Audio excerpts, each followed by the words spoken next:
Excerpt from a local newspaper. Ominous unknown killer is still at large.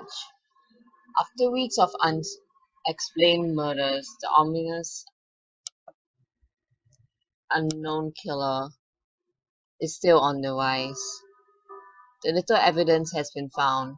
A young boy states that he survived one of the killer's attacks and bravely tells his story. I had a bad dream and I woke up in the middle of the night, says the boy. I saw that for some reason the window was open, even though I remember it being closed before I went to bed. I got up and shut it once more. Afterwards, I simply crawled under my covers and tried to get back to sleep. That's when I had a strange feeling like someone was watching me. I looked up and nearly jumped out of my bed. There's a little way of light illuminating from between my curtains were a pair of two eyes. These weren't regular eyes, they were dark, ominous eyes. They were bordered in black and just plain terrified me. That's when I saw his mouth with long, horrendous smile that made every hair on my body stand up. The figure stood there, watching me. Finally, after what seemed like forever, he said it. A simple phrase, only said in the way a madman could speak. He said, "Go to sleep." I let out a scream. That's what set him at me. He pulled up the knife, aiming it at my heart. He jumped on my bed. I fought him back. I kicked, I punched, I rolled around, trying to knock him off me. That's when my dad busted in. The man threw the knife. It went into my dad's shoulder. The man probably would have finished it off if the neighbors hadn't alerted the police. They drove into the parking lot and ran towards the door. The man turned and ran down the hallway. I heard a smash like breaking glass breaking as I came out of my room. I saw the window that was pointing towards the back of the house was broken. I looked out to see if he vanished into the distance. I can tell you one thing. I will never forget that face. Those cold, evil eyes and that psychotic smile. They will never leave my head. People are still on the look for this man. If you see anyone that fits the description in this story, please contact your local police department. Jeff and his family had moved into a new neighborhood. His dad and had gotten a promotion at work and they thought it would be best to live in one of those fancy neighborhoods. Jeff and his brother Liu couldn't complain though. A new better house. What was not to love? As they were getting unpacked, one of their neighbors came by. "Hello," she said. "I'm Barbara. I live across the street from you." "Well, I just wanted to introduce myself and to introduce my son." She turns around and calls the son over. "Billy, these are our new neighbors. Billy, say hi." And play went back to play in his yard. "Well," said Jeff's mom, "I'm Margaret, and this is my husband Peter, and my two sons, Jeff and Leo." Each introduced themselves, and then Barbara invited them to her son's birthday. Jeff and his brother were about to object when their mother said that they would love to. When Jeff and his family were done packing, Jeff went up to his mom.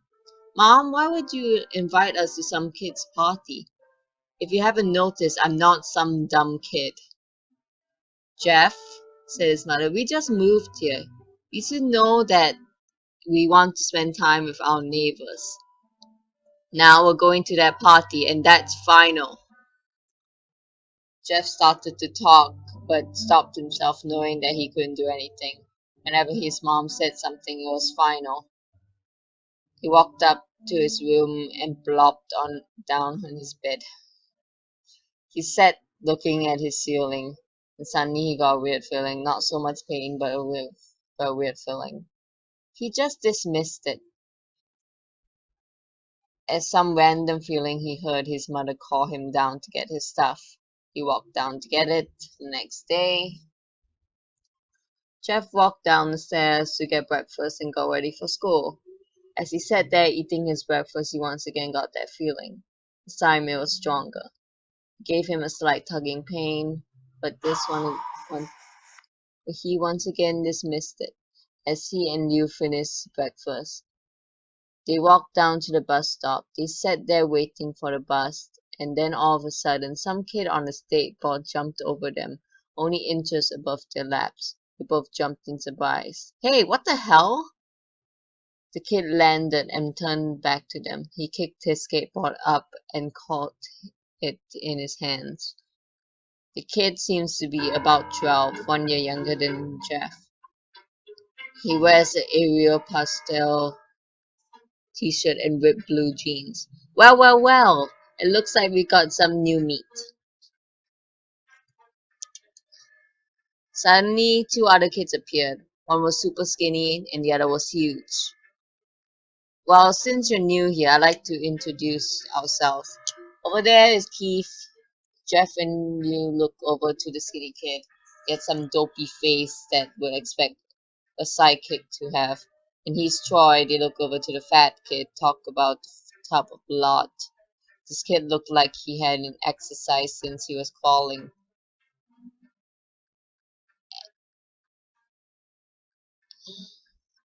And I, said the first kid, am Randy. Now, for all the kids in this neighborhood, there is a small price for bus fare, if you catch my drift. Lou stood up, ready to punch the light out of the kid's eyes when one of his friends pulled a knife on him. I had hoped you would be more cooperative, but it seems we must do this the hard way. The kid walked up to Leo and took his wallet out of his pocket. Jeff got that feeling again. Now it was truly strong, a burning sensation. He stood up, but Leo gestured him to sit down. Jeff ignored him and walked up to the kid. Listen here, you little punk. Give me back my bro's wallet or else. Randy pulled the wallet in his pocket and pulled out his own knife. Oh, what will you do? Just as he finished the sentence, Jeff popped the kid in the nose. As Randy reached for his face, Jeff grabbed the kid's wrist and broke it. Randy screamed and Jeff grabbed the knife from his hand. Troy and Keith rushed Jeff, but Jeff was so quick. He threw Randy to the ground. Keith slashed out at him, but Jeff ducked and stabbed him in the arm. Keith dropped his knife and fell to the ground screaming. Ah! Troy rushed him too. But Jeff didn't need the knife. He just punched Troy straight in the stomach. Troy went down. As he fell, he puked all over. You could do nothing but look in amazement at Jeff. Jeff, how did you? That was all he said. They saw the bus coming and they knew they'd be blamed for the whole thing. They started running as fast as they could. As they ran, they looked back and saw the bus driver rushing over to Randy and the others. As Jeff and New made it to school, they didn't dare to tell what happened. All they did was sit and listen. You just thought of that as his brother beating up a few kids. But Jeff knew it was more. It was something scary. As he got the new feeling, he felt how powerful it was. The urge to just hurt someone. And he didn't like how it sounded. He couldn't help feeling happy. He felt that strange feeling go away and stay for the entire day of school. Even as he walked home, due to the whole thing near the bus stop, and how he probably would be taking the bus anymore. He felt happy. When he got home, his parents asked him about how his day was. He said in somewhat ominous voice, "It was a wonderful day." Next morning, he heard a knock on his front door. He walked down to find the police officers at the door. His mother looking back at him with an angry look. Jeff, these officers told me that you attacked 3 kids. That that it wasn't regular fighting, and that they were stabbed. Stabbed, son! Jeff's gaze fell to the floor, showing his mother that it was true. Mom, they were the ones who pulled the knives on me and you. Son, we found 3 kids, 2 stabbed, one having a bruise on his stomach, and we have witness proof that you fled the scene. Now what does that tell us? Jeff knew it was no use. He could say him and you had been attacked, but then there was no proof it was not them who attacked first. They couldn't say that they were fleeing, because truth to be told, they were, and Jeff couldn't defend himself or you. Son, call down your brother. Jeff couldn't do it, since it was him who beat up all the kids. Sir, it was me. I was the one who beat up those kids. You tried to hold me back, but he couldn't stop me. The cop looked at his partner, and they both nodded. Well, kid, it looks like a year in June. Wait, says Liu. They all looked up to see him holding a knife. The officers pulled out their gun and locked him on Liu. It was me. I beat up those little punks. Have the marks to prove it. He lifted up his sleeves to reveal cuts and bruises, as if he was in a struggle. Shan, just put the knife down, said the officer. Liu held the knife and dropped it to the ground. He put his hands up and walked over to the cops. No, Liu, it was me. I did it. Jeff had tears running down his face. Oh, huh?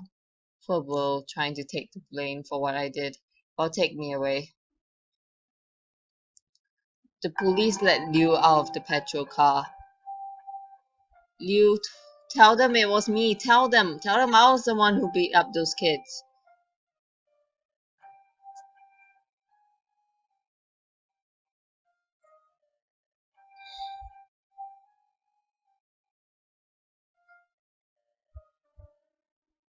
Jeff, please, you don't have to lie. You know it's Liu. You can't stop. You can stop. Jeff watched helplessly as the cop car speeds off with Liu inside. A few minutes later, Jeff's dad pulled into the driveway. Seeing Jeff's face and knowing something was wrong. Son, what is it? Jeff couldn't answer. His vocal cords were strained from crying. Instead, Jeff's mother walked to his father inside to break the bad news to him as Jeff wept in the driveway. After an hour or so, Jeff walked back into the house.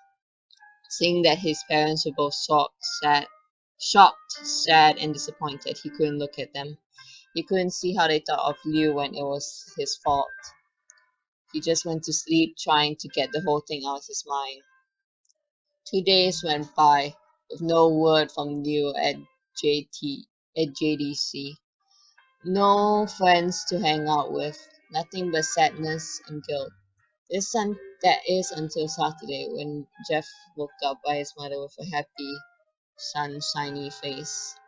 Jeff, it's the day, she said as he opened up the curtains and let the light flood his room. What's the day? Asked Jeff as he stirs awake. Why, it's Billy's party. He was now fully awake.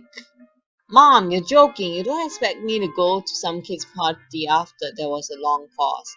Jeff, we both know what happened. I think this party would be the thing that brightens up the past days. Now get dressed. Jeff's mother walked out of the room and downstairs to get ready herself. He fought himself to get up. He picked out a random shirt and a pair of jeans and walked downstairs. He saw his mom and father all dressed up, his mother in a dress and his father in a suit. He thought, why they would ever wear such fancy clothes to a kid's party. Son, is that all you're going to wear? Better than wearing too much, he said. His mother pushed the feeling to yell at him and hit it.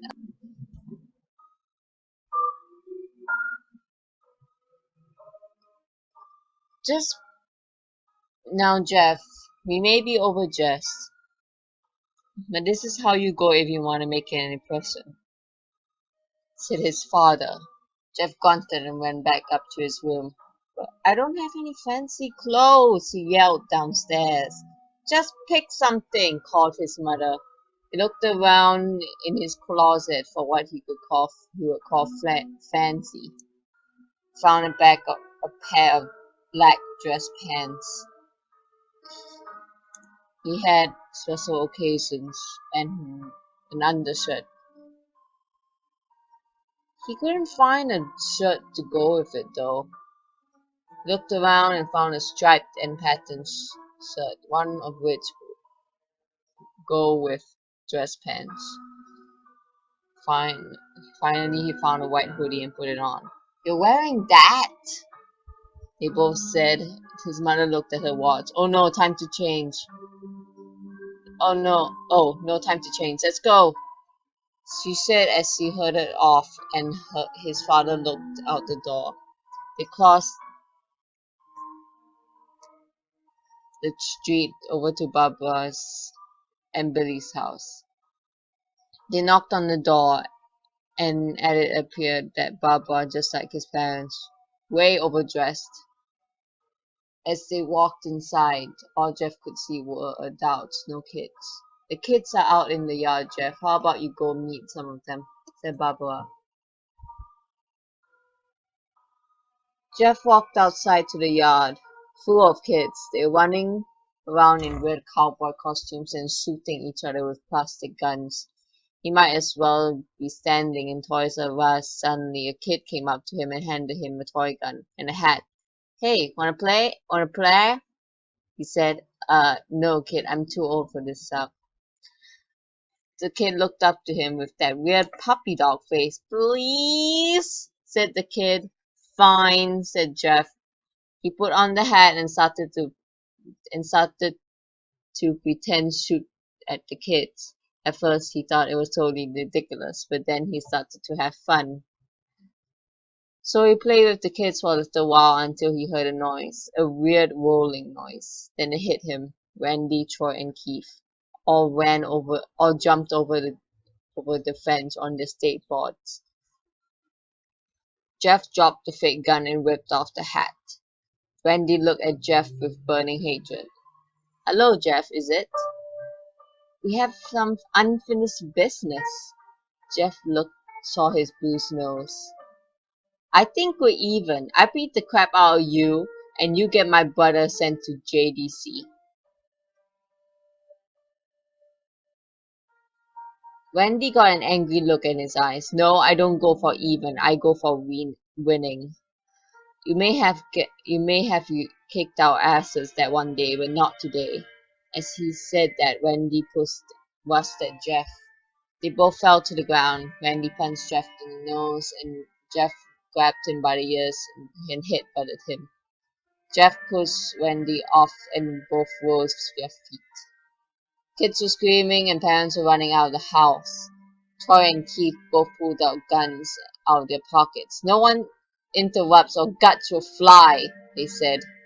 Randy pulled out a knife on Jeff and stabbed into his shoulder. Jeff screamed and fell to his knees. Randy started kicking him in the face.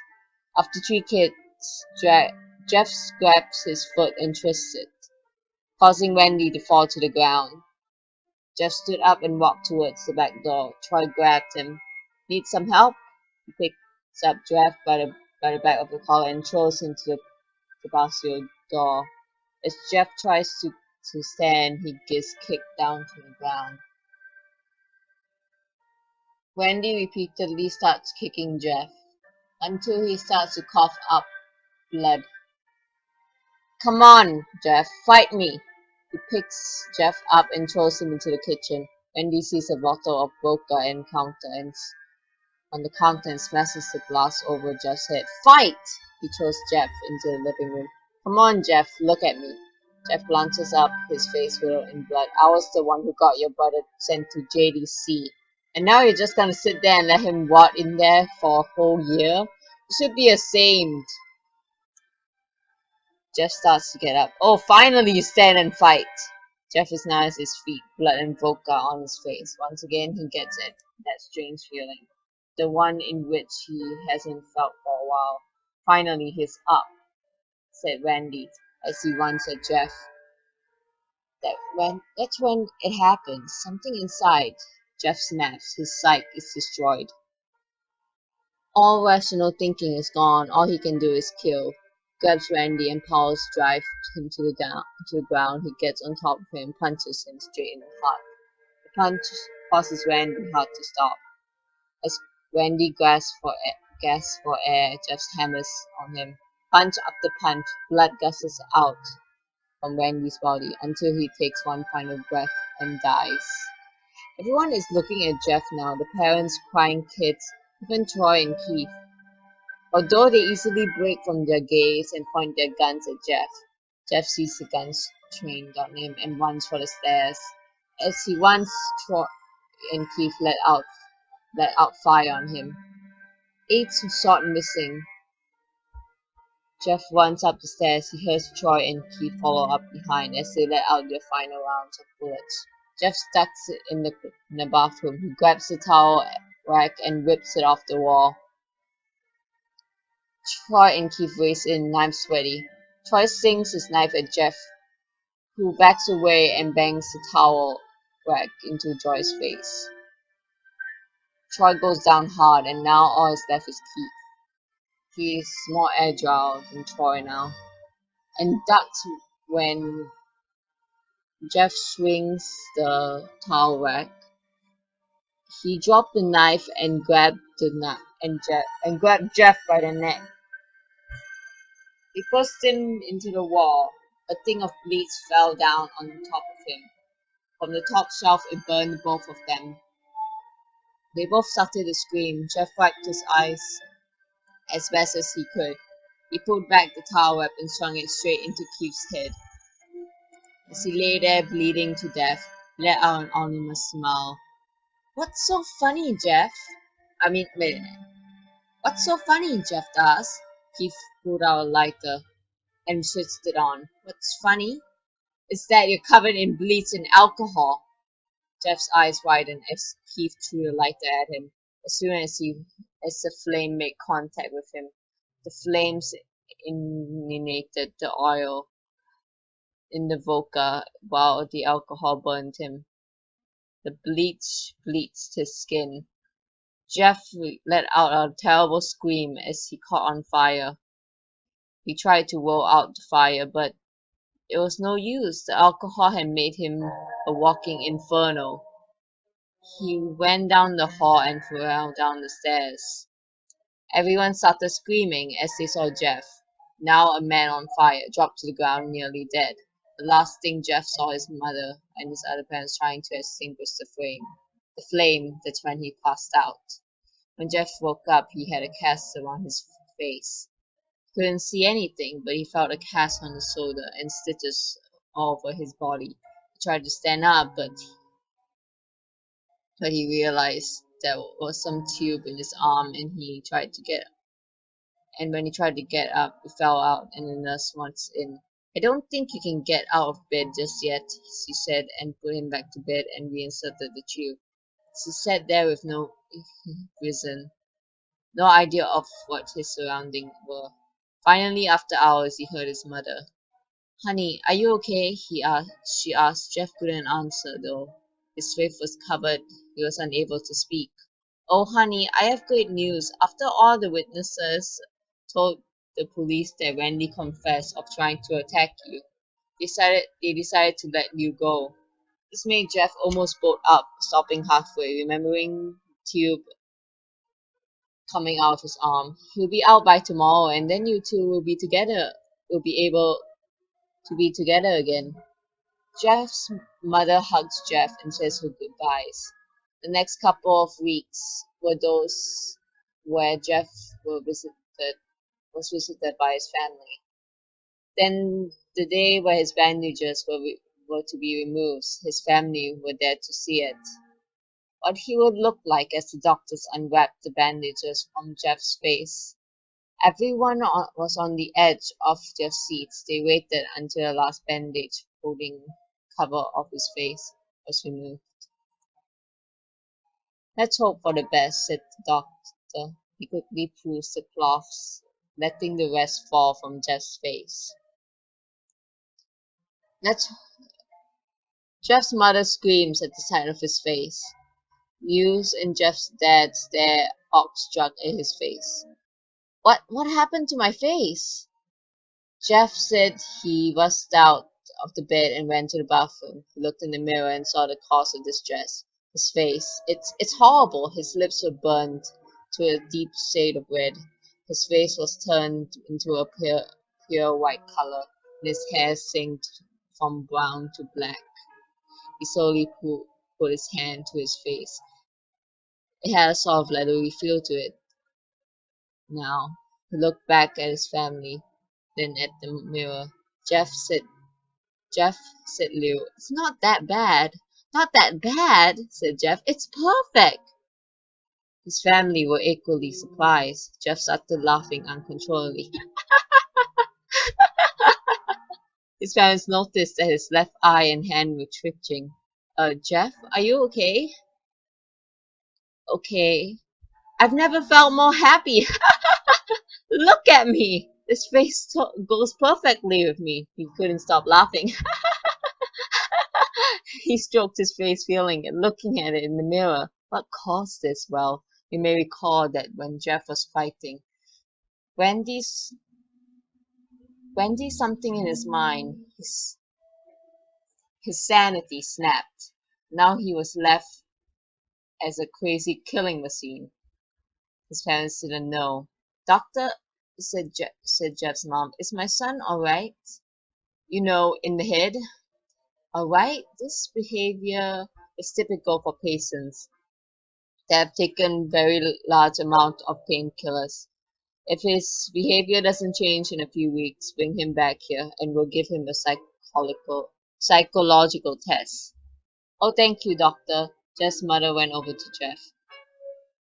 Jeff, sweetie, it's time to go. Jeff looks away from the mirror, his face still formed into a crazy smile. Okay, mommy. His mother took him by the shoulder and took him to get his clothes. This is what came in, said the lady at the desk. Jeff's mom looked to see black dress pants and white hoodie her son wore. Now they were clean of blood and stitched together. Jeff's mom led him to his room and made him put his clothes on. And they left not knowing that this was their final day of life. Later that day, Jeff's mom someone was crying. She slowly walked up to what it was. When she looked into the bathroom, she saw a horrendous sight. Jeff has taken her knife and carved a smile into his cheeks. Jeff, what are you doing? Asked his mother. Jeff looked to his mother. I couldn't keep smiling, Mommy. It hurt after a while. Now I can smile forever. Jeff's mother noticed his eyes, ringed in black. Jeff, your eyes! His eyes were seemingly never closing. I couldn't see my face. I got tired and my eyes started to close. I burned out the eyelids so I could forever see myself, my new face. Jeff's mother slowly started to back away, seeing that her son was going insane. What's wrong, Mommy? Aren't I beautiful? Yes, son. Yes, you are. Let me go get Daddy so he can see your face. She ran into the room and shook Jeff's dad from his sleep.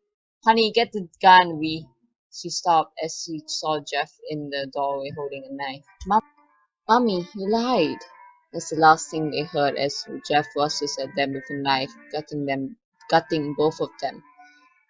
His brother Liu woke up, startled by some noise.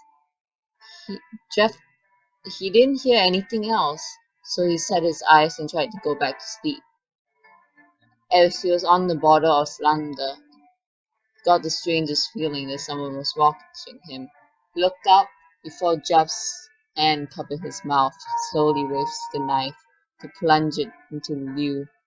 Liu thrashed here and there, trying to escape Jeff's grip. Shh, Jeff said, just go to sleep.